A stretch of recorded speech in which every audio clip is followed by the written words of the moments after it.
তার তো ডেলিভারি হওয়ার সময় হয়ে গেছে। বংশ কবিরাজ।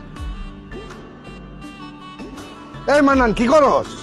আপা তোমার আমি আগেই কইছি ভণ্ড কবিরাজ 3 মাস আগে আমার কইছে আমার 2.5 মাস হয়েছে, তাহলে এত তাড়াতাড়ি আমার বাচ্চা হওয়ার সময় হয় কেমনে? এই ভণ্ড কবিরাজ দিয়ে কিছু হইব না, তোমাকে কইছে আমার হাসপাতালে লয়ে যাও, আমি মরে যেতেছি, আমার একটু হাসপাতালে লয়ে যাও মা।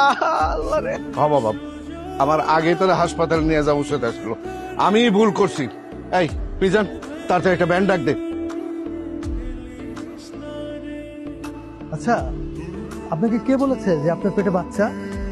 ওই যে আমাকে গ্রামের কবিরাজে কইছে। আল্লাহ, আপনাদের গ্রামের সবাই কি কবিরাজের মতো পাগল? এত বানোট একটা কথা আপনারা বিশ্বাস করে বসে আছেন? ডাক্তার সাহেব, কিন্তু আমার তো বারবার বমি আহে, আচার খাইতে মনে চায় আর পেট ব্যথা করে ডাক্তার সাহেব, আমি আর বাঁচবো না ডাক্তার সাহেব। আপনি সব কি কইতাছেন?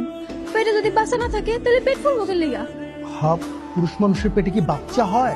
এটা কি সম্ভব? ডাক্তার সাহেব, আপনি যদি ভালো করে চেকআপ করে দেখেন না, আপনি ভালো করে দেখেন, ওর পেটে বাচ্চা না থাকলে পেট ফুলবো কেন? দেখেন না ডাক্তার সাহেব। শোনেন, ওনার পেটে এখন যেটা আছে সেটা হচ্ছে একটা টিউমার। কি টিউমার? হ্যাঁ, টিউমার। আর টিউমার থাকার কারণে ওনার পেট ব্যথা করে, আর খাবার ঠিক মতো হজম হয় না, আর খাবার ঠিক মতো হজম না হওয়াতে ওনার মাথা ঘোরায়, বমি